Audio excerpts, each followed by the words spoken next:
आप इजाजत दें, ये पता नहीं कौन है फोन कर रहा है। हेलो हेलो हेलो, कोई बात ही नहीं कर रहा है, कमाल की बात है। रिंगर ऑफ कर देता हूं। अब ऐसी कम से कम नहीं तो 5-6 बार आपके साथ होता होगा कि आपके फोन पे आया, आपने हेलो हेलो हेलो किया, वहां से कोई आवाज ही नहीं आ रही है। अब आपको अगर मैं ये बताऊं कि ये इतनी सी चीज भी एक बहुत बड़ा फ्रॉड है, तो आप क्या मानेंगे? मानना पड़ेगा। ये देखिए,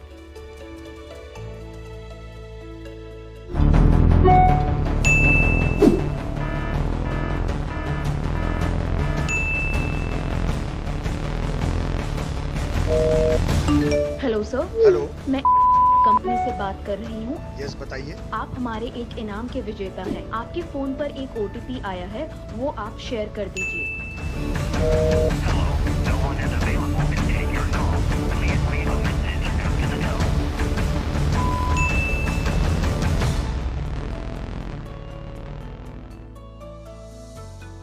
तो देखिए, जो पूरी भूमिका बंधाई अभी शुरुआत में, वो इसलिए थी कि आपको चेताया जा सके कि सावधान हो जाइए।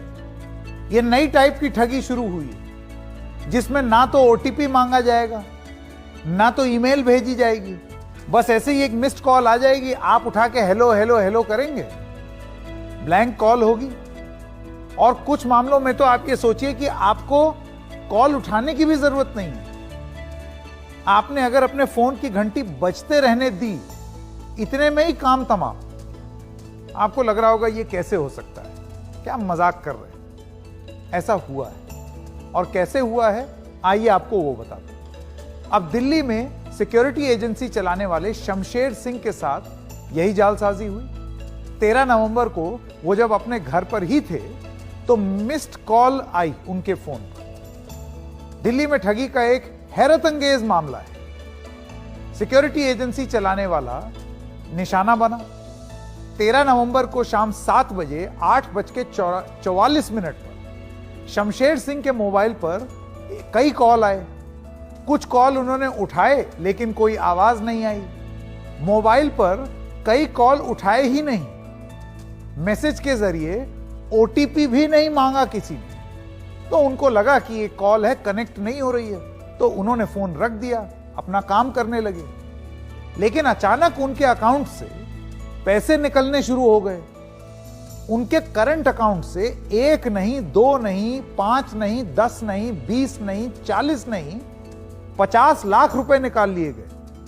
थोड़े थोड़े उसमें 4-5 ट्रांजैक्शन, और सिर्फ यही फोन कर करके वो हेलो हेलो हेलो बोले जा रहे हैं। उसके बाद मिस्ड कॉल हो रही है। उनको अंदाजा ही नहीं था, वो तो ऐसे ही रख दे रहे थे, सोच रहे थे गलत नेटवर्क होगा, रख देते हैं। इससे ठगी हो गई, उनके अकाउंट से पैसे निकल गए। हैरत अंगेज मामला। और आप जरा सोचिए, ये योगेश जी के साथ हुआ है, ये दिन में कम से कम 10 बार आपके साथ भी होता है। यानी कि अब हम मिस्ड कॉल से ठग लिए जाएंगे। सुनिए योगेश जी ने क्या कहा। हमारे करंट अकाउंट से संडे 13 नवंबर को करीबन 7 से 8 बजे के बीच 48,63,000 की इलीगल ट्रांजैक्शन हुई है, जिसका हमने किसी को किसी चीज़ का OTP शेयर नहीं किया, और ऑटोमेटिकली हमें डेबिट का मैसेज आ जाता है। 12-12 लाख रुपए की 2 ट्रांजैक्शन, 10 लाख रुपए की 2 ट्रांजैक्शन और 4,63,000 की 1 ट्रांजैक्शन। तो मेरा आप सबसे ये निवेदन है कि ये जो ट्रांजैक्शंस फ्रॉड जो हमारे साथ हुआ है, उस पर जल्द से जल्द एक्शन ले ताकि हम अपनी कंपनी को सुचारू रूप से आगे चला सकें। अब शमशेर सिंह ने दिल्ली पुलिस में शिकायत की, दिल्ली पुलिस ने केस दर्ज किया। अब दिल्ली पुलिस ने उनकी जो IFSO टीम है, वो जांच में जुट गई है। IFSO का मतलब होता है intelligence fusion and strategic operations, क्योंकि बड़ा मामला है। अब आप सोचिए, नई तरीके की ठगी है, तो IFSO टीम जो है वो सक्रिय हो गई। पुलिस कह रही है कि पीड़ित को OTP मिला होगा, लेकिन मोबाइल का एक्सेस साइबर ठग के पास होगा, इसलिए उन्हें पता ही नहीं चला। अभी इसके तमाम तरीके होते हैं, तमाम तरीके, जैसे कि सिम कार्ड जो है वो कोई क्लोन कर लेता है, ई सिम आजकल चल पड़ा है, न जाने क्या क्या। जितनी तकनीक आसान कर रहा है जीवन, उतना ही और कष्टप्रद होता चला जा रहा है। अब आप सोचिए कि वो यहां से हेलो हेलो कर रहे हैं, मिस्ड कॉल कर रहे हैं, इतने में उनका पैसा लुट गया।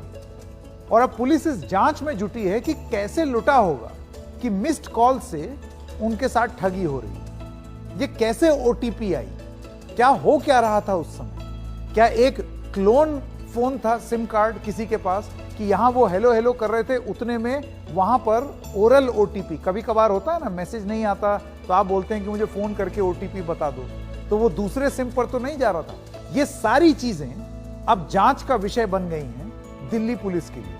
आइए सुनते हैं दिल्ली पुलिस की जो प्रवक्ता हैं सुमन जी, उनका क्या कहना है। ये मामला हमारे संज्ञान में है और हमारी आईएफएसओ यूनिट है इसको इन्वेस्टिगेट कर रही है। केस एक्टिव इन्वेस्टिगेशन में है और जैसे ही इसके बारे में कुछ इनपुट होगा उसको जरूर शेयर किया जाएगा। पुलिस के मुताबिक शुरुआती जांच में ऐसा लगता है कि साइबर ठग जामताड़ा से है और हो सकता है कि ये मामला सिम स्वैपिंग से जुड़ा हो, जिसके जरिए दूर बैठा शख्स आपके मोबाइल को कंट्रोल में ले लेता है और आईवीआर कॉल के जरिए ओटीपी सुनकर पैसे निकाल लेता है।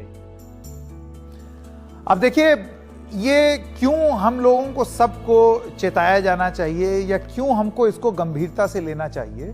क्योंकि ये जान लीजिए कि आपका फोन, ये फोन जो है ना, ये आपका जीवन हो चुका है, इसमें सब कुछ समा चुका है। और जो ठग है, ये आपका जीवन इसने आसान जरूर किया है, लेकिन आपका जीवन एक तरीके से मुसीबत भी कर दी है। क्योंकि अब एक ठग को अगर किसी भी चीज में आपको ठगना है तो उसको बस आपके फोन का एक्सेस चाहिए। क्या क्या बन गया है आपका फोन, आइए जरा आपको दिखाएं।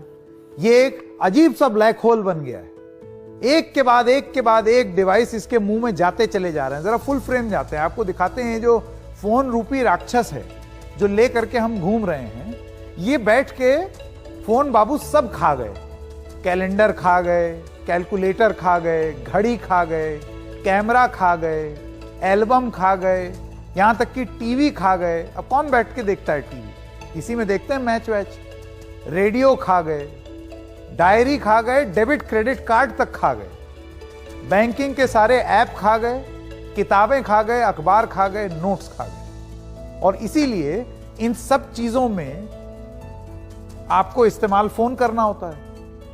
और आपका जीवन सरल बनाने वाला ये फोन, क्योंकि अपने अंदर इतना कुछ समाये हुए है, इस वजह से ये अपने आप में एक राक्षस बन गया है। मकसद आपको डराना नहीं है, चेताना है कि एक नए किस्म का फ्रॉड चल पड़ा है, जिसके शिकार आप भी हो सकते हैं। साइबर अपराधों का यह दायरा बहुत बड़ा है।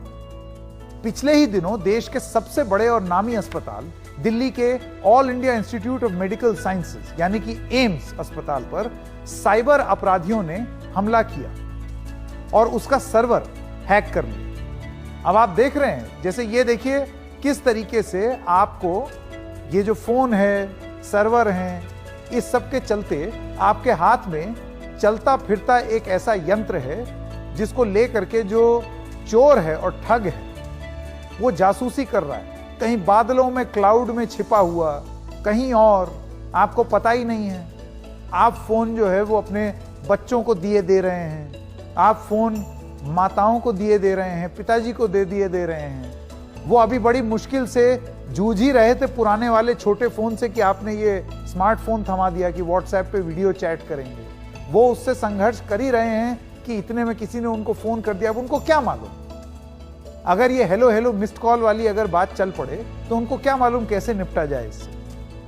ओटीपी वगैरह तक तो हम सब ने अपने माता पिता को घर में बता दिया है कि भाई ओटीपी शेयर मत करना। मिस्ड कॉल से आप कैसे चेताएंगे? बहुत बड़ी समस्या होती जा रही है फोन। ऐसे में क्या करें? और जैसा कि अभी थोड़ी देर पहले मैं आपको बता रहा था कि ये सिर्फ मोबाइल फोन तक सीमित नहीं है। आप सोचिए, एम्स अस्पताल दिल्ली का, उसका सर्वर हैक कर दिया। एम्स के सर्वर हैक में अब धीरे धीरे वो बहाल हो रहा है। 23 नवंबर को 5 मुख्य सर्वर हैक हो गए। एम्स के मुख्य सर्वर, बैकअप सर्वर, ये सब हैक हो गए। जो एम्स का स्टाफ है वो उसकी पहुंच के बाहर, यानी कि जितने रिकॉर्ड्स थे वो उनकी पहुंच के बाहर हो गए। करीब 4 करोड़ मरीजों के मेडिकल रिकॉर्ड हो सकता है कॉम्प्रोमाइज हो गए। कई वीवीआईपी हस्तियों के मेडिकल रिकॉर्ड, ई हॉस्पिटल सेवाएं सब ठप हो गई। Registration, lab report, billing, patient discharge, unique health number generation पर असर है। इमरजेंसी ओपीडी सेवाओं का काम भी कागज पर हो रहा है।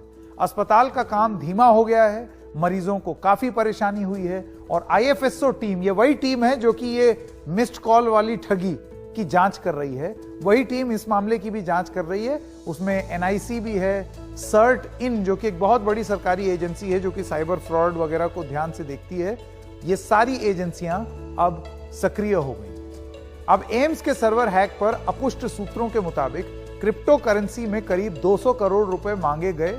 एम्स का डेटा डार्क वेब पर देखा गया है, लेकिन ये सारी जानकारियां हैं जो अभी जांच के अधीन है। डार्क वेब क्या होता है? अब देखिए, इन सब चीजों में अगर हम चलते चले गए तो ये भी एक अजीब सी गुत्थी है। डार्क वेब वो जगह है जो कि नॉर्मल इंटरनेट नहीं है, यानी कि वहां सब चीज एक पर्दे के पीछे छुपी हुई है और अंधेरा ही अंधेरा है, और इसमें ठग लिए जाते हैं आप। चोर उचक्कों की दुनिया, आप ये जान लीजिए, इंटरनेट का चोर बाजार। अब आइए ये बताते हैं 2022 में हर रोज साइबर अटैक हुए हैं। ये techjury.net की एक रिपोर्ट है। दुनिया भर में हर रोज 30,000 वेबसाइट्स पर हमला हुआ है। दुनिया के 64% कंपनियों पर कम से कम एक साइबर अटैक हुआ है। 2021 में 2.2 अरब दस्तावेजों पर साइबर अपराधियों की पहुंच है। 94% साइबर अपराध ईमेल के जरिए होते हैं और 40 सेकंड से कम में वेब पर कहीं ना कहीं कोई साइबर हमला हो रहा है। इतना कॉमन है। इंटरनेट पर हर दिन 24,000 संदिग्ध मोबाइल ऐप्स ब्लॉक हो रहे हैं। हर रोज 3 लाख नए मैलवेयर बनाए जाते हैं। अब इन सब चीजों को लेकर के भारत में साइबर अटैक 2022 के पहले 3 महीनों में उसकी क्या स्थिति है, आपको वो बता दें। ये साइबर सेफ्टी पल्स की रिपोर्ट है, नॉर्टन जो कंपनी है उसकी। 3 महीने में 1.8 करोड़ साइबर अटैक, हर रोज औसतन 2 लाख साइबर अटैक हो रहे हैं। ईमेल के जरिए फिशिंग की 60,000 कोशिशें की जा रही हैं। कोशिश सोचिए, लगातार कोई कोशिश कर रहा है। क्रिप्टो करेंसी से जुड़े स्कैम काफी आम हो गए हैं। सरकार इस तरफ भी अब जांच कर रही है। ये सारी रिपोर्ट सरकार के सामने। अब इस सब के चलते क्या हो रहा है, बहुत सारे लोगों का, खासतौर से हमारे देश में, ये मन में आता है कि भाई क्या करें, स्मार्टफोन ना लें, उसके बिना तो गुजारा भी नहीं हो सकता। जैसे कि अभी थोड़ी देर पहले हमने दिखाया, वो तो दुनिया जहां की चीजें उसके अंदर समाहित हैं। और ये आंकड़े देखिए, भारत में 2021 में 16 करोड़ स्मार्टफोन बिके हैं। और फीचर फोन, यानी कि वो याद है नोकिया 1100, बिल्कुल बेसिक सा फोन और मैसेज जिसमें होता था, फीचर फोन जो है वो 8.6 करोड़ बिके हैं। यानी कि जस्ट डबल 2021 में स्मार्टफोन बिके हैं। यानी कि इतने सारे स्मार्टफोन, इतने सारे फोन बाजार में उपलब्ध हैं। बहुत सारे नए ग्राहक जिनको नहीं मालूम है कैसे यूज करते हैं, वो सब ठगी का हिस्सा बन सकते हैं। डरिए मत। ये एक छोटी सी चेतावनी है कि थोड़ा सा होशियार होना पड़ेगा।